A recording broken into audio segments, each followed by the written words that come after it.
कांग्रेस वाले तुमको भड़काने का काम करते रहते हैं। ये जो कांग्रेस के लोग हैं, राष्ट्रवादी के लोग हैं, ये लोग आपको भड़काने की कोशिश करते हैं। लेकिन नरेंद्र मोदी जी सबका साथ सबका विकास का नारा देने वाले हैं। नरेंद्र मोदी जी सबको साथ में लेकर जाने वाले हैं। भारतीय जनता पार्टी की मुस्लिम फ्रंट है, उनकी मुस्लिम विंग है और बहुत सारे मुसलमानों को न्याय देने का काम मोदी जी ने किया है। इसलिए गलतफहमी फैलाने का काम मत करो कांग्रेस वालों, राष्ट्रवादी वालों। माननीय उद्धव ठाकरे हे तर चौताळलेले आहेत। उद्धव ठाकरे सारखे एकनाथ शिंदेच्या मागे लागलेले आहेत। जर उद्धव ठाकरे तुम्ही एकनाथ शिंदेच्या मागे लागत असाल तर मी तुमच्या मागे लागल्याशिवाय राहणार नाही।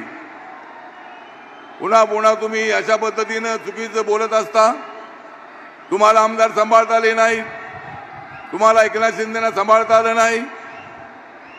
ते म्हणत होते की आपण बीजेपी सोबत जाऊया, पण तुम्ही बीजेपीच्या पाठीमध्ये खंजीर खुपसलात आणि जो तुम्ही बीजेपीच्या पाठीमध्ये खंजीर खुपसला होता,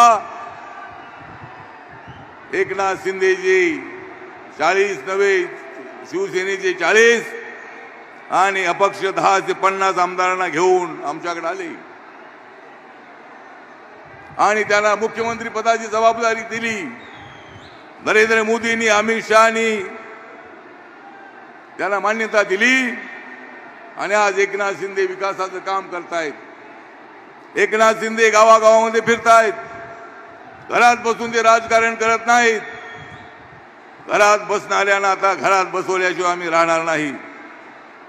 या निवडणुकीमध्ये आम्हाला 40-45